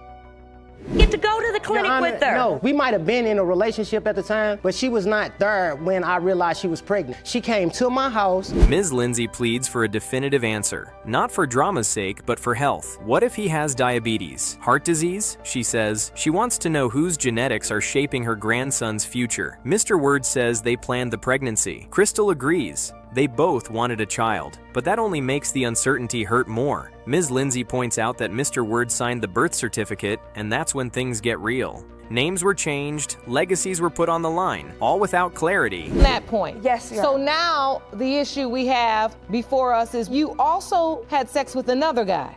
Now, tell me what the circumstances were. Ms. Lindsay reveals she told both men the truth before Austin was even born, that she laid it all out, the dates, the partners, the timeline. But Mr. Word still signed that birth certificate. Now he's backpedaling, saying he didn't know until after. The courtroom's patience is running thin. Crystal's caught in the crossfire, emotional and overwhelmed. But Judge Lauren isn't letting anyone off the hook today, not after 2 years of baby Austin being caught in the middle. Hospitalization and doctors, and if he comes up with something wrong, I want to know. Whose father is? Diabetes. Does it run in his family? Austin's been alive for nearly 2 years, and how many times has Mr. Word seen him? 30, he says. Ms. Lindsay scoffs. She says he's only given $30 for a Halloween costume, and that's it. Mr. Word deflects. It's Crystal's fault, he claims. She made it hard for him to be involved. Judge Lauren cuts through the noise. Is your doubt stopping you from being a father? He admits there's some, but says 95% of him believes Austin is his. Of him signing the affidavit, that is why they changed my grandson's last name to Ward. And I want to find out so I can change it to Lindsay. Because we agreed that even if it wasn't his child. But we're not done yet. Judge Lauren calls in the other possible father, Mr. Jones. He appears remotely, calm, collected, and shockingly chill about the whole situation. He confirms he slept with Crystal, and that when she told him she was pregnant, she said it could be his or someone else's. His reaction? Didn't matter. He says Crystal's always been his crybaby, and he'll be around no matter what. The swagger is unmatched, but actions speak louder than charm.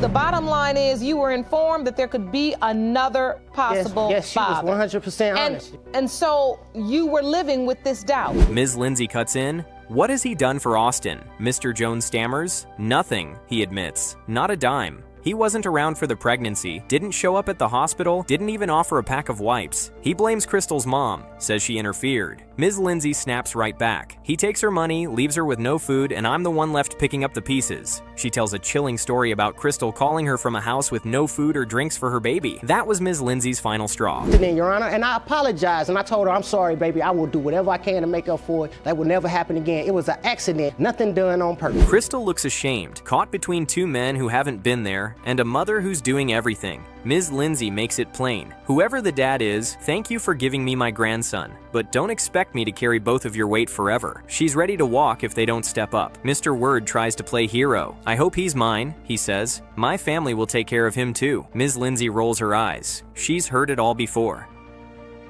It's been almost 2 years since this child has been on this earth. Yes, Your Honor. I want to know directly from you, do you think part of the reason why you have not been as involved is because your doubt? It's time. The DNA results are in. Judge Lauren reads them slowly, like she's defusing a bomb. Everyone leans in, breath held. You can tell that they are waiting to hear the results. Well, here they come.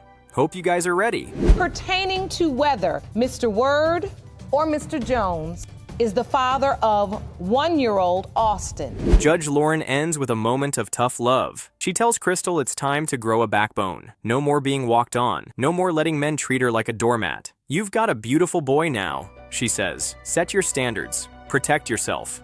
The episode closes not with cheers, but with a heavy truth. It takes more than DNA to be a father, and sometimes the strongest person in the child's life isn't mom or dad, it's grandma, standing tall with fire in her eyes and love in her heart. Or Mr. Jones is the father of 1-year-old Austin. Mr. Word, you are the father.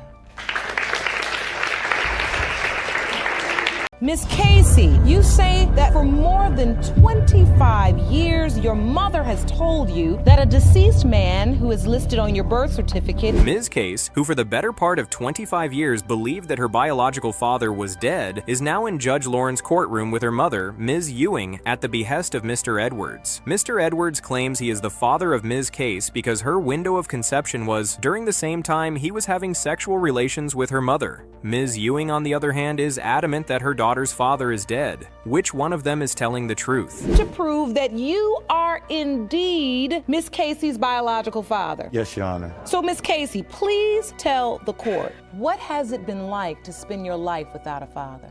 Ms. Ewing says it's hurtful for her to know that her daughter is unhappy that she grew up without ever knowing her father. Ms. Case rolled her eyes, which was pretty much filled with tears at this point. She says it's not as if she doesn't believe her mother, but her mother has 9 kids, and their father was in their lives. She was on her own, alone and lost. Ms. Ewing says the father died when Ms. Casey was 7 years old. She didn't know how to tell her then.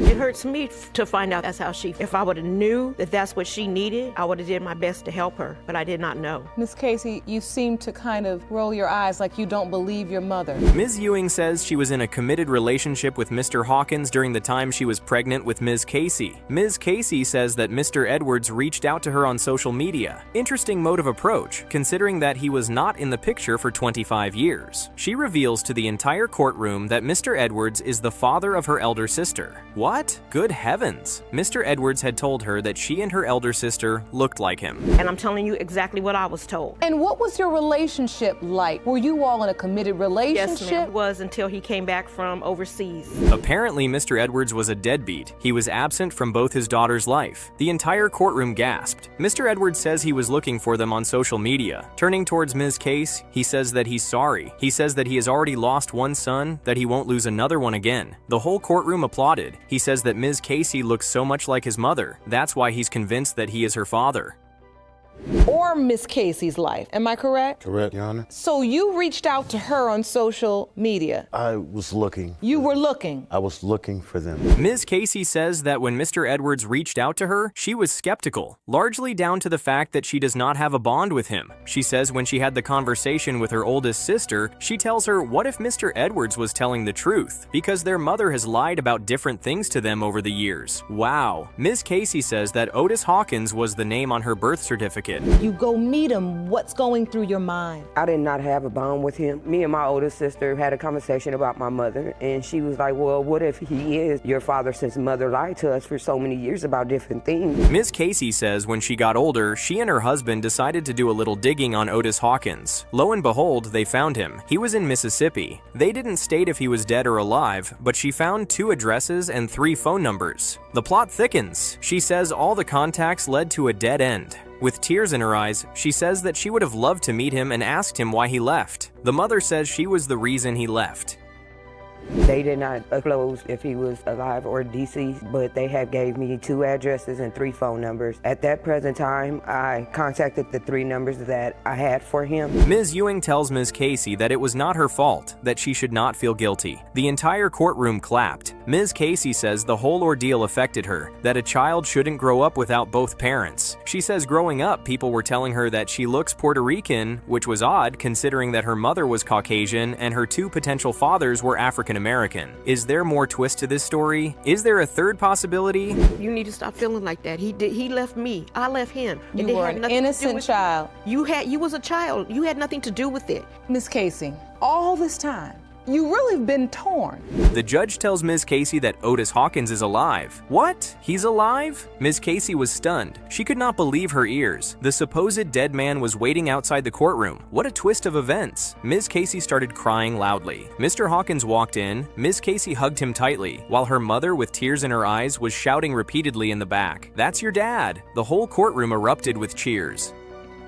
You've been told for over 25 years that Otis Hawkins, the man you believe to be your father, was dead. Yes, ma'am. But he's alive. Mr. Hawkins presented a picture to the court showing when he took Ms. Case out on Christmas Day when she was a little girl. He says he never doubted that he was the father. He says the information about him being dead was wrong, that he had been searching for years for Ms. Casey. Mr. Edwards was quiet. Only the DNA results can separate the wheat from the chaff now. In the case of Casey versus Ewing, Edwards, Hawkins, pertaining to whether Mr. Edwards is the father of Ms. Casey, Mr. Edwards, you are not her father.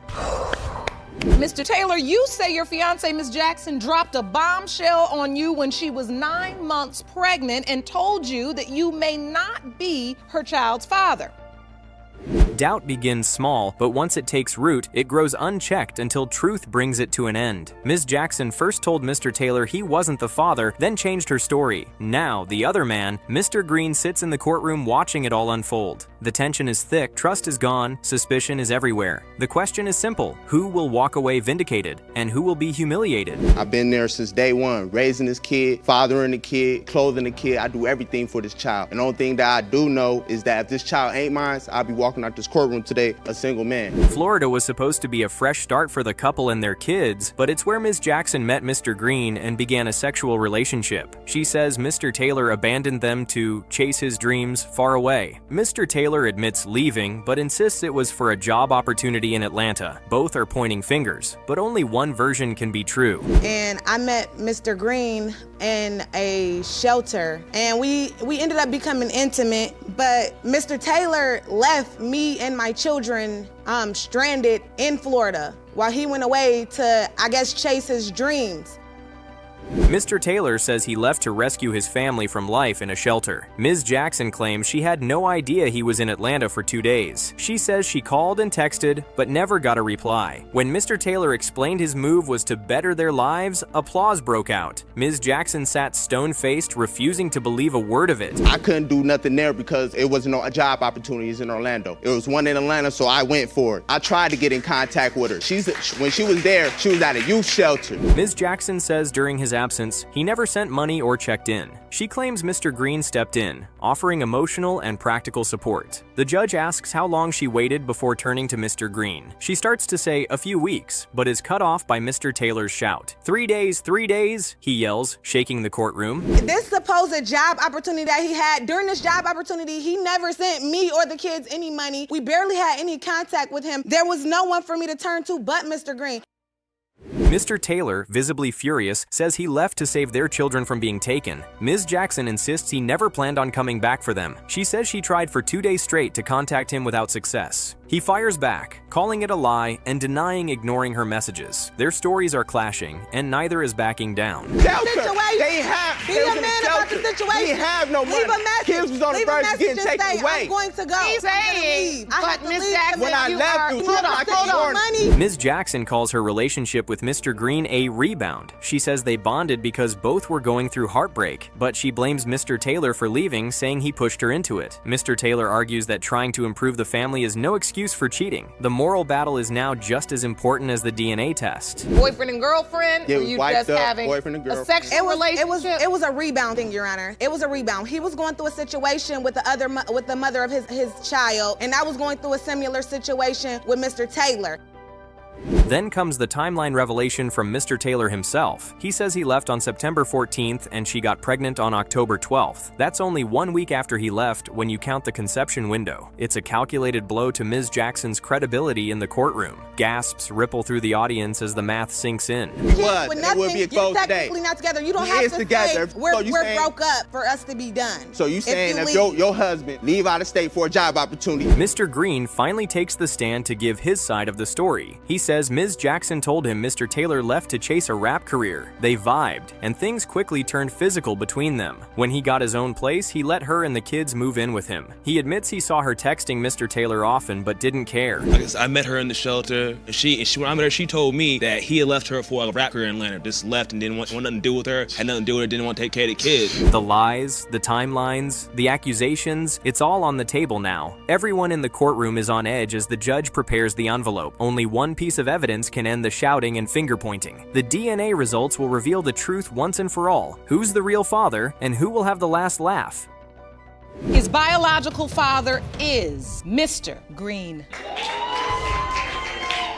Mr. Brooks, you've summoned your ex-girlfriend, Ms. Gooley, to paternity court to prove that you are the father of her 18-year-old son, Mr. McDonald. Yes, Your Honor. The tension in the courtroom was thick as Mr. Brooks calls Ms. Gooley to the stand, desperate to prove he's the father of her now 18-year-old son. He hasn't seen the boy since he was just a year old, but Ms. Gooley stands firm, insisting he can't be the father because she was unfaithful. Will this be the moment Mr. Brooks reunites with the son he's yearned for, or will his dream be crushed? Watch him cry. They couldn't get him quiet. I told the doctors and the nurse, give me my baby. And I said, E-man, this daddy. I'm here, baby. And he shot up. And at that run, I knew he was my son from day one. Ms. Gooley admits that during her pregnancy, she let Mr. Brooks believe the child was his. Even knowing another man was involved, he still wanted to be there for the baby. But Mr. Brooks fired back, calling her story a lie. She says the other man who lived with her was the real father, yet in the same breath called him just a friend filling in when Mr. Brooks wasn't around. I wonder which one of them is telling the truth. Time will tell.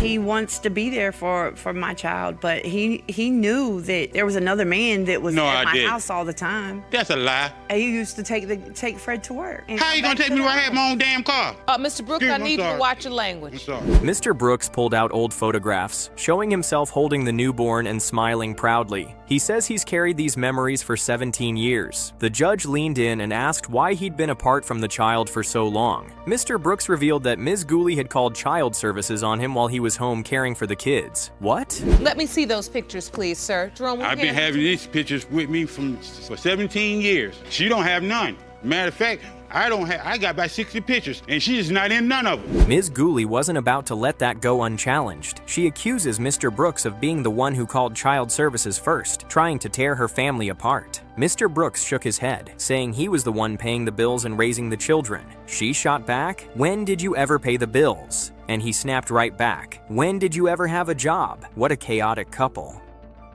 Take my kids away from me. That's why defects was called. And I know this for a fact because the lawyer that was representing my case told me. The judge turns to Mr. Brooks and asked why the child would be removed if Ms. Gooley had drug problems, especially with him, the alleged biological father in the picture. Ms. Gooley jumped in, saying it was because he never legally claimed the child. She accused him of avoiding a DNA test because he knew the truth. Mr. Brooks said the last time he saw his son was when child services took him away. Children could not be with her if the child's biological father was present and able to take care of him. He would not legitimize my child because, see, that's why I don't think he's the father. If he was the father, my mother was willing to pay for him. Ms. Gooley claimed that right after giving birth, she told Mr. Brooks the baby wasn't his. Mr. Brooks called her a liar and declared himself a good man. She agreed on his character but said he had a habit of claiming other people's children, even her daughter. Wow. She argues that after a decade of unprotected sex, she never got pregnant by him. Proof, in her mind, that he couldn't father a child.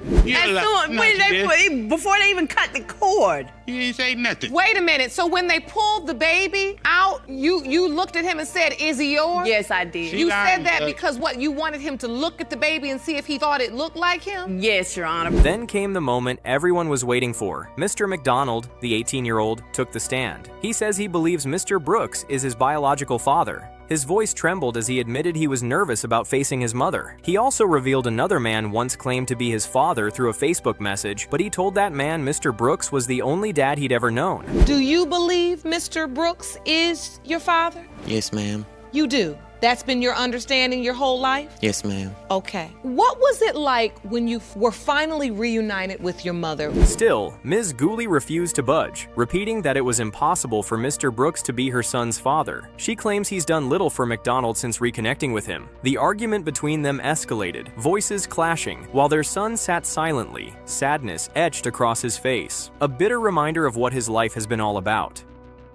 See how Mr. Brooks can be. No, ma'am. Why is he not even a possibility in your mind? You were intimate with him? We were together for so long and I never got pregnant before. The judge finally stepped in, reminding both parents that the real focus should be their child. She expressed sympathy for Mr. Brooks, who hopes McDonald is his son, especially since he has no other children. Looking at McDonald, she asks if he was ready for whatever the DNA test revealed. He answered quietly, saying all he wants is to know the truth about his father. Mr. Brooks, you are his father. All right! Soon to be husband, I don't want to lose what we have. We have something beautiful. And I just really need to prove to him that Raylan is his daughter. Ms. Moody walked into Judge Lauren's courtroom torn between heartbreak and hope, desperate to keep her family together. She insists Mr. Brackens is the father of her child, even though she admits to having an affair. Mr. Brackens, on the other hand, doubts the child is his, but says he's open to rebuilding their relationship if the DNA test proves him wrong. Will the truth bring them closer or tear them apart for good? Fought for that. Anthony and I grew up together, went to school together. We've known each other for a very long time. After graduating high school, we lost, went our separate ways. He went to school, I went to school. And when we caught back up, Anthony was away. He was out of town for a while. Taking the stand, Ms. Moody accepted full blame for the damage in her relationship with Mr. Brackens. They were childhood sweethearts who drifted apart after high school, only to reconnect years later through social media. She fell hard for him, but her loneliness pushed her into another man's arms. How convenient. She says she craved physical closeness and attention she couldn't resist. For 4 months, I was entertaining this other man. When Mr. Brackens came back in town, I continued to entertain this other man for several weeks. For 3 to 4 months, Ms. Moody was involved with the other man, continuing the fling even after Mr. Brackens returned to town. The courtroom buzzed in disbelief. Mr. Brackens thought he was in an exclusive relationship, only to be blindsided. Ms. Moody defended her actions, saying she was juggling 2 lives because of the rush she got from both. What an odd thing to say in court. It was very hard for me to tell the other guy because I can't lie. I had caught feelings there too. There was a sexual relationship. I had caught feelings there too. So wait, how did you even find out, Mr. Brackens? Your Honor, I found out through a family member. She admitted it was difficult to end things with the other man because she had feelings for him too. Mr. Brackens says he learned of the affair from a family member who bluntly told him he wasn't the only one in her life. The judge looked stunned. Mr. Brackens confronted Ms. Moody, forcing her to choose between him and the other man. My response was automatically him. There was no question about it. The other guy's feelings, they went out the window. And that's what I had been so worried about for the weeks before. I wanted to kind of lay it down smoothly on him. Ms. Moody says she instantly chose Mr. Brackens, cutting ties emotionally with the other man, but she struggled to break the news to him since he didn't even know Mr. Brackens existed. When the judge asked if she was intimate with both men at the same time, Ms. Moody admitted she would spend nights with Mr. Brackens and her days with the other man. Gasps echoed through the courtroom. What a shocker. I praise this man for being there from day one because he's knew ever since then, the day that he gave me the ultimatum, to be with him or to be with this other man. And I chose him. Even though I had done so much garbage, he didn't hold it against me. He respected that enough that I was okay.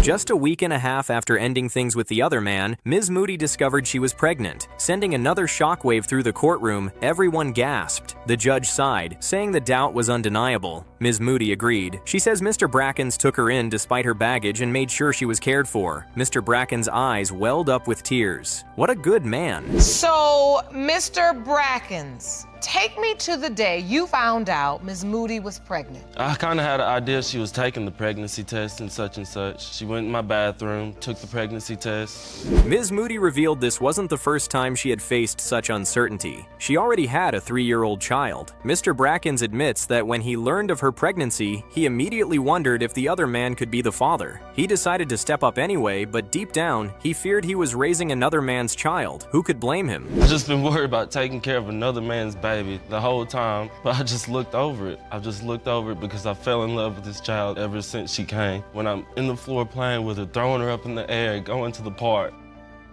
After the baby was born, Ms. Moody says the other man began hinting that the child resembled his other kids. With 3 children of his own, he believed he was the father and even asked for a DNA test. Ms. Moody refused, terrified of the truth. Mr. Brackens then dropped a bombshell, saying he knew the other man personally. They had grown up together. Good heavens. The whole courtroom froze in shock. Friends of friends and trying to say, that baby looks so much like my youngest baby. He has 3 children of his own, and he was trying to compare my child to his. So the other man saw pictures of Raylan? Yes, Your Honor, he did. Mr. Bracken says he was the one who signed the baby's birth certificate and that it would be hard for him to let the other man be part of the child's life. Ms. Moody tearfully says she hopes he wouldn't walk away, no matter what the results revealed. With her eyes filled with tears, she called Mr. Brackens a better father than the other man ever was. Only the DNA results could end their agony. It has been determined by this court. Mr. Brackens, you are her father. Mr. Page, you claim your ex-fiancé and the mother of your 3-year-old son cheated on you and then took your son to another state to marry the man she cheated with. Cheating is the ultimate betrayal. It shatters trust and leaves wounds that are hard to heal. That's exactly how Mr. Page felt when he dragged his ex-fiancée, Ms. Sutton, to court. He's unsure if he's the father of her 2-year-old daughter. Who could blame him? Even Ms. Sutton admits she isn't certain. To top it off, she's now married to the man she cheated with. The audacity. Will the truth set Mr. Page free, or will it break him? You are seeking a definitive answer when today's DNA results are revealed, so you and your husband can build trust in your relationship. Ms. Sutton says that after their son was born, Mr. Page was rarely home, always out smoking, drinking, and getting into trouble. That, she says, is part of why she strayed. Mr. Page, clearly irritated, shot back that he was working 10-hour shifts every day. Ms. Sutton, visibly agitated, kicked off her shoes mid-testimony, saying she heard about his wild nights from his own friends. Whoa, wild nights?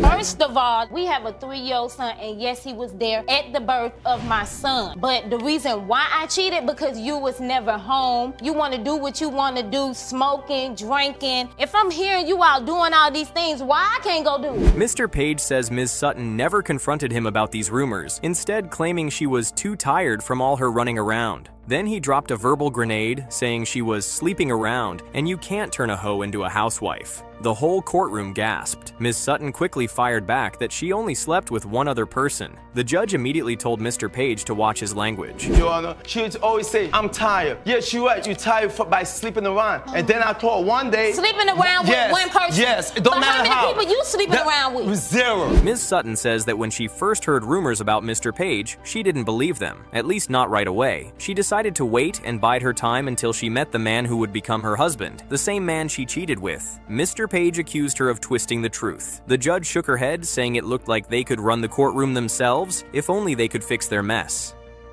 Sleeping around. I didn't believe it at first because I want to find out on my own. I'm not going to believe no females. Okay, I waited it out. Okay. I waited it out and we kept building the relationship. We both knew we wasn't unhappy. Mr. Page says he's a good man and father, and then dropped a bombshell. He said he called Mr. Cooper, the other man, and asked if he had slept with Miss Sutton. Mr. Cooper admitted he had. At that moment, Mr. Page says all love he had for Ms. Sutton was gone. He added that no man should have to hear about such betrayal from someone else. The courtroom erupted in applause. You're speaking about Mr. Cooper. Yes, I spoke about Mr. Cooper. I told Mr. Cooper up and I said, Mr. Cooper, how you doing? This is Pierre. You don't know who I am. I'm calling you for a reason. Ms. Sutton says when she found out she was pregnant, she was terrified. Unsure who the father was, she told Mr. Cooper it could be either his or Mr. Page's. When she finally told Mr. Page, he said he wouldn't do anything for her or the baby. Feeling rejected, she left with their son and moved back to her mother's house in Georgia. Found out I was pregnant. Yes, I was scared. I didn't want to tell him the truth. When I told Micah I was pregnant, I was like, okay, it's either going to be you or Pierre, of course. Ms. Sutton says she regretted hurting Mr. Page because he had been a good man. Mr. Page cut in, saying he still is. She snapped back, saying she's not so sure anymore. In anger, Mr. Page told her she and Mr. Cooper deserved each other. She hit back, saying Mr. Cooper has been raising his son for the past 3 years. The courtroom buzzed. Was Mr. Page an absent father, despite all his claims of being a good father and man? Do you feel bad badly at all that you were engaged because to him. He was a good person. He was doing what he had to do. But I'm still a good man. Like I said, I don't know that. I'm not with you. Mr. Cooper was called to the stand, walking in with confidence. He says that the child was his and that he's been raising her since birth. He recalled feeling excited when he learned Ms. Sutton was pregnant. Mr. Page lashed out, saying that when he first told Mr. Cooper about the pregnancy, Mr. Cooper denied the baby was his. The tension in the courtroom was so thick it could be cut with a knife. Your relationship with Miss Sutton and also her relationship with Mr. Page, and how there is a beautiful 2-year-old child that needs to know who their father is. The judge noted that this was the first time the two men had met in person, probably a good thing there was space between them. Then another shouting match broke out between Ms. Sutton and Mr. Page. She accused him of not seeing his son since the boy was 9 months old. Mr. Page admitted his faults, but vowed to step up as a father from this day forward. Only the DNA results would show if he could keep that promise. When it comes to 2-year-old Jalecia Mr. Page, you are her father. Mr. Lee, you say your wife, Ms. Lee, conceived a child after cheating numerous times during your marriage. Yes, Your Honor. Now, you claim your family disowned you because of her infidelity, and now your marriage is on the brink of divorce.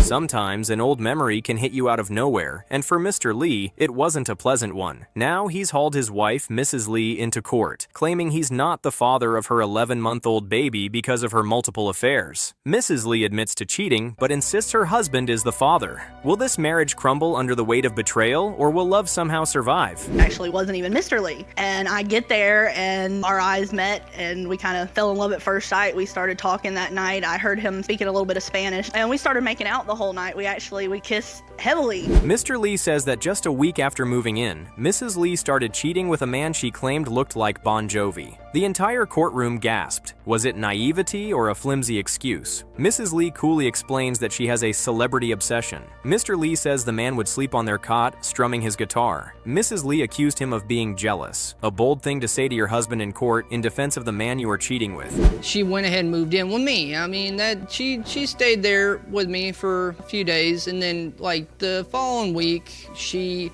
started cheating on me with a guy she claimed that looked like Bon Jovi. Trying to justify herself, Mrs. Lee says the man truly looked like Bon Jovi, and she hoped cheating would make Mr. Lee break off their engagement. Mr. Lee reminded her there were far easier ways to end a relationship. The courtroom erupted in applause. She admitted she wanted to leave because his close-knit family life intimidated her, and she hated being the one to call things off. I really do have a big celebrity obsession. More like Frankenstein's. And Lee, you do I understand. figured if I cheated on him, he would break up with me. I had been staying at his house and his family was it was a really close environment and I didn't come from that. Mr. Lee says that his cousin's wife caught Mrs. Lee cheating again with the same man after he had already forgiven her first affair. Whoa! Mrs. Lee denies it, saying she was only hanging out with him and his sister. The judge tells her she should know that's inappropriate. Mrs. Lee says she had cheated with only 2 men. Few in the courtroom seemed convinced, while the others were not buying it. Naked in his trailer with him. Oh, but I wasn't cheating that day. I was just hanging out with him and his sister. I do admit to cheating twice That's with this cheating, guy, but it was not that time. No, this was after I'd already cheated. I wasn't cheating anymore. Mr. Lee says that his family disowned him for refusing to leave her after the first affair. He chose her over them, even losing friends in the process. He might have been the one with the real obsession. Still, when she got pregnant, he didn't doubt it was his child. After all, she was his wife. What a faithful and loyal man. I got a little pissed off because, I mean, at the time, you know, my family disowned me. I had no friends. Why did She your was a family coworker. disown you? Because she cheated on me and I chose her over them. They didn't like that, so it burned a So lot of she bridges. cheated on you. Mrs. Lee says her husband supported her during the pregnancy, but never truly bonded with the baby. He was there physically, but absent emotionally. Mr. Lee says his late work hours kept him away, but his trust was shattered when, just a week after telling him she was pregnant, she allegedly admitted to cheating. My God, a week? The whole courtroom gasped. Mrs. Lee denied ever saying it. After about a week later, after we find out she's pregnant, she told me she cheated on me again, and that's where this whole allegation came on. It's like, oh, by the way, I slept with another guy. Mr. Lee says that when they went for the pregnancy check, Mrs. Lee told him there was a chance the baby wasn't his because she'd slept with another man once. She denied it outright in the courtroom. Mr. Lee says there was still a chance he could be the father, and that's why he stayed through the pregnancy. Well, she found out she was pregnant. We went to verify it. She told you you may not be the father? Yeah, she told me I may not be the father because she slept with another guy once. And you say you didn't tell him that? No. Well, now, that's not a conversation you forget. Despite everything, Mr. Lee says he still loves his wife, believing no one is perfect and everyone makes mistakes. The judge asks why, if he loved her so much, he was pursuing a divorce. He says he has simply had enough. Mrs. Lee agreed that if the child wasn't his, they couldn't stay together. For once, they saw eye to eye. Despite her quirks and despite everything, I do love her. I mean, I realize people have problems. People do things that they're not proud of. I mean, who among us has not?